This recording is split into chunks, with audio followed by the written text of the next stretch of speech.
What are the key risks in your business and how is it relevant when assessing your loan application? One of the things bankers do is they assess not only the financial performance, but any key risks within your industry or for you individually. Let's look at some examples. So say, for example, you own a business that is heavily reliant on tourism and you are basically busy only at once or twice a year. The best thing to do is mitigate that straight up. Basically explaining to the bank, these are your busy times. This is the cash flow that you generally generate during those times. And during the quieter months, this is what you do to make sure that your cash flow position is always strong enough.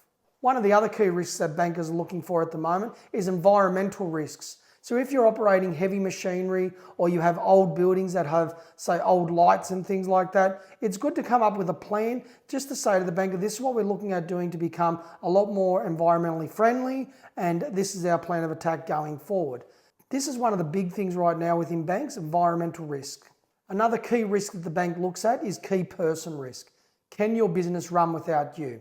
In the event you weren't there, what would your business look like? How would you repay your loans in the event you weren't there and your business was to go downhill?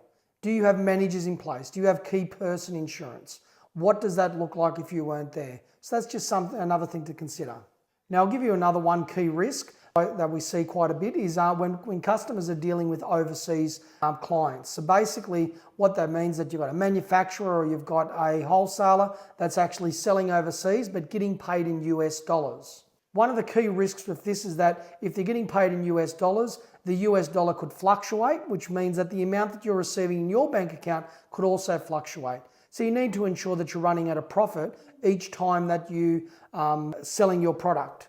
Ways to mitigate this risk is, do you have a USD account? Have you got any hedging strategies? Have you got letters of credits and trade facilities in place to make sure that you're mitigating delivery risk and you're also mitigating any fluctuations within the US dollar?